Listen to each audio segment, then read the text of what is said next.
CMR shopping mall మన BHEL circle లో మార్చి 20న energetic star Ram Pothineni గారిచే గొప్ప ప్రారంభం. ఇక ఫైనల్గా ఒకటే ప్రశ్న. ఇప్పటికే మీ వైసీపీ అధినేత అభ్యర్థులను ప్రకటించేశారు. కాకినాడ అభ్యర్థిగా మళ్ళీ సిట్టింగ్ ఏమలే ద్వారంపూడికి ఇది ఫైనల్. మీరు గ్రౌండ్కి వెళ్ళి బ్యాట్ పట్టుకొని ఇంకా బ్యాటింగ్ ఆడడానికి సిద్ధంగా ఉన్నారు. ఎవరు ఫైనల్ మ్యాచ్కి వచ్చినా కూడా. కానీ బౌలింగ్ వేసి వాళ్ళు లేడు సార్.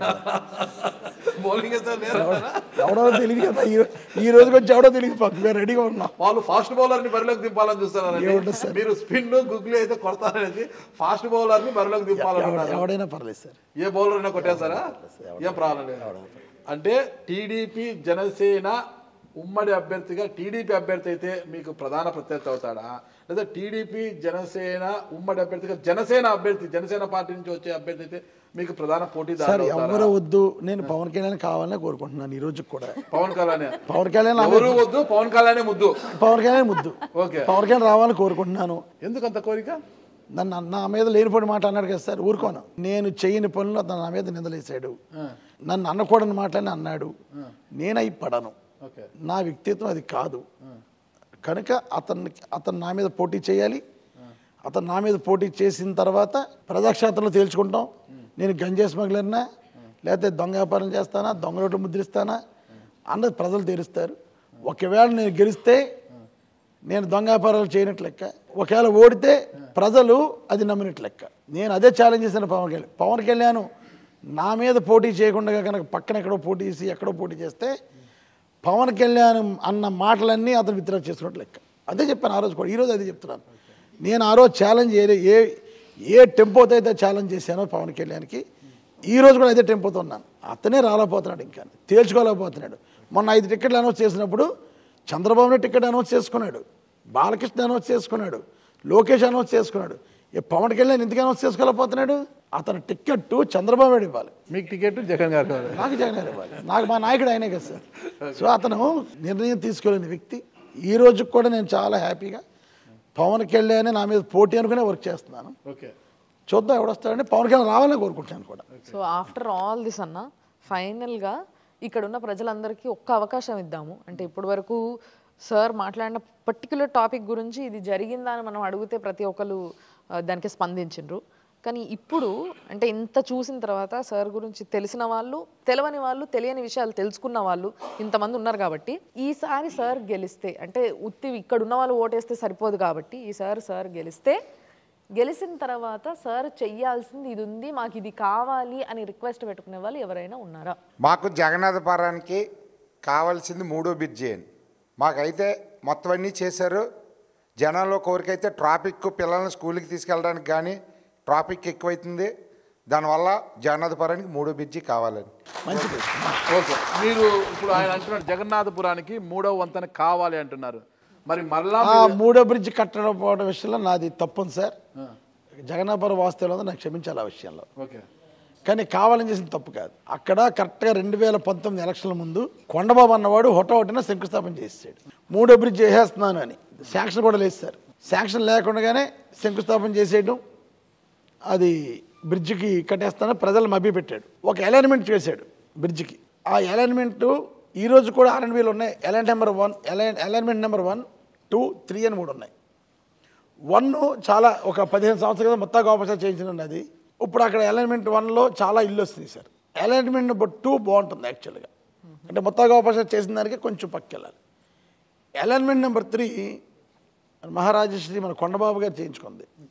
వాడు అన్నారు మహారాజశ్రీ అంటే చెప్తున్నా సార్, ప్రేమ ఎక్కువైనప్పుడు ప్రజల పడి తోచేద్దామని ప్లాన్ చేశాడు.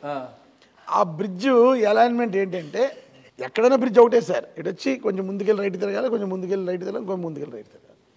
ఈ కొండబాబు ఇచ్చిన ప్రపోజల్లో బ్రిడ్జ్ కాస్ట్ వచ్చి టోటల్ కాస్ట్ వచ్చి 110 కోట్లు అండి. బ్రిడ్జ్కి అయింది 35 కోట్లే. బ్రిడ్జ్కి అయింది 35 కోట్లు. మిగతాదంతా కూడా ఎక్విషన్ కాస్ట్.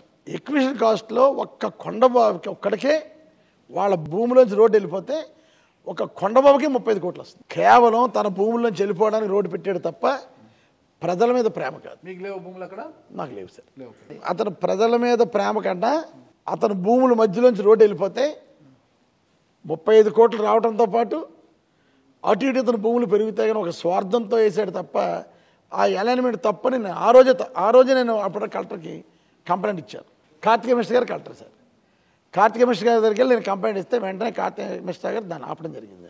తర్వాత నేను 1-2 సందర్భాల్లో బ్రిడ్జ్ పెడదామని అనుకున్నాం కానీ అది చేయలేకపోయాను.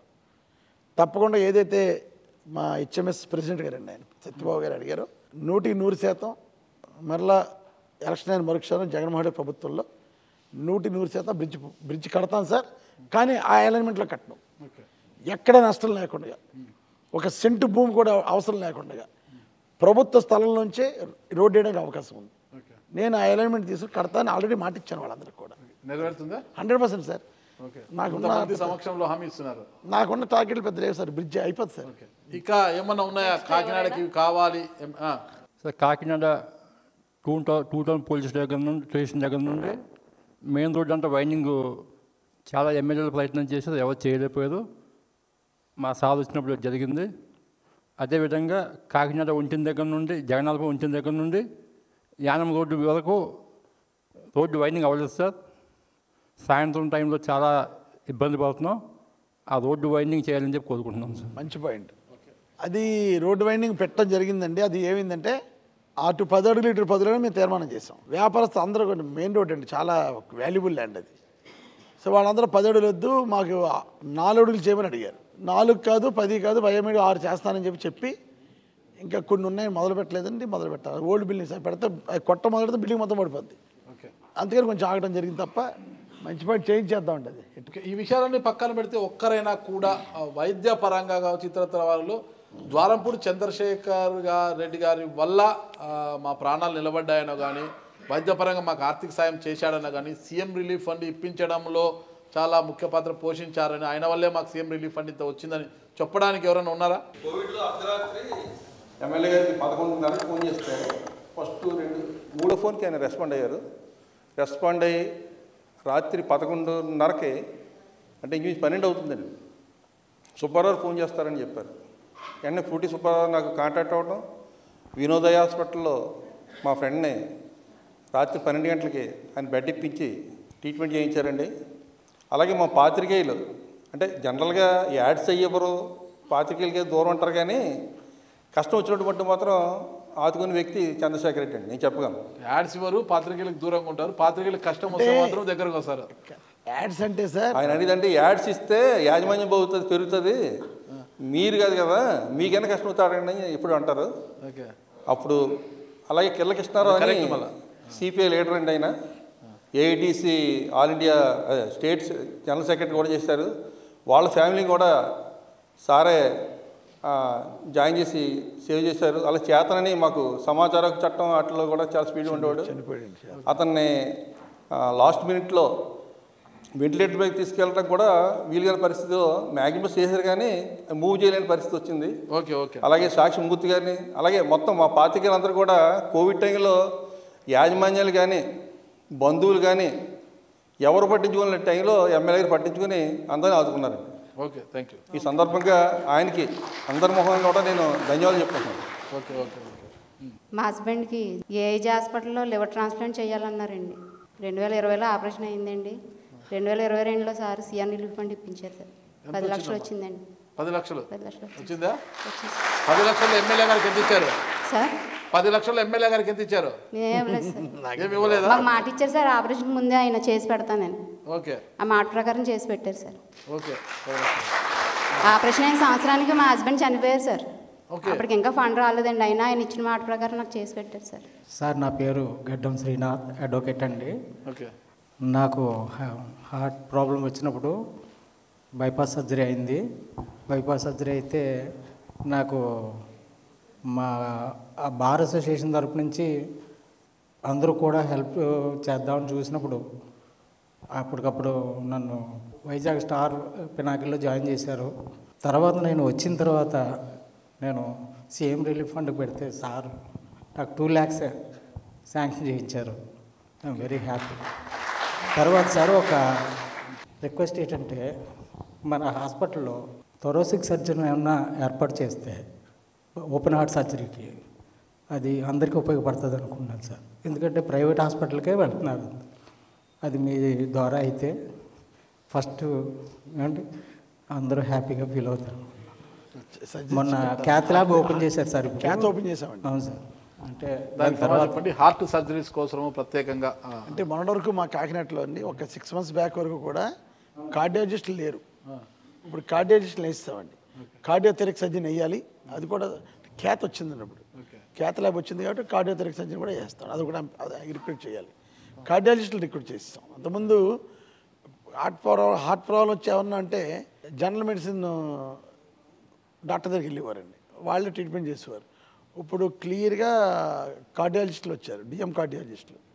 సో ఇప్పుడు సార్ అన్నట్టు కార్డియోథెరిక్ సర్జన్ ఇవ్వాలి. అది ఫైనల్గా సార్ కాకినాడ ప్రజలకు ద్వారంపూడి చంద్రశేఖర్ రెడ్డి గారు ఇచ్చే పిలుపు ఏంటి? అసలు ఈసారి మీరు గెలిచి ఏం చేయాలనుకుంటున్నారు? వారికి ఎలాంటి పిలుపుని ఇవ్వబోతున్నారు? 1-2 ఇందులో మన వాళ్ళు చెప్పినట్టు జగన్నాపురం 3rd బ్రిడ్జ్ ఒకటి ఇంపార్టెంట్ సార్. ట్రాఫిక్ పరంగా మెయిన్ టార్గెట్ ఏం కాదు సార్, 30,000 మందికి ఇల్లు పట్టాలి ఇవ్వగలిగాం. సో అది అదృష్టం. వాళ్ళకి ఇల్లు కట్టాలి సార్, అదే టార్గెట్ నాకు. ఇంకా చిన్నవి ఉంటాయి రాజకీయాల్లో ఉన్నప్పుడు, ఏదో అడుగుతుంటారు, మనం చేస్తుంటే అది ఇబ్బంది ఏం కాదు, చేసేయగలం కూడా. మెయిన్ ఊరు వరకు అంటారా, మొత్తం నాకున్న 43 వార్డులు డెవలప్ చేస్తాను సార్. మీరు ఎక్కడికైనా చూసుకోవచ్చు. రోడ్డు లేదని ఎవడో చెప్పడు, డ్రైన్ లేదని ఎవడో చెప్పడు, శానిటేషన్ బాగోలేదని ఎవడో చెప్పడు, లైటింగ్ బాగోలేదని ఎవడో చెప్పడు. అన్ని బ్రహ్మాండంగా చేయగలిగాను.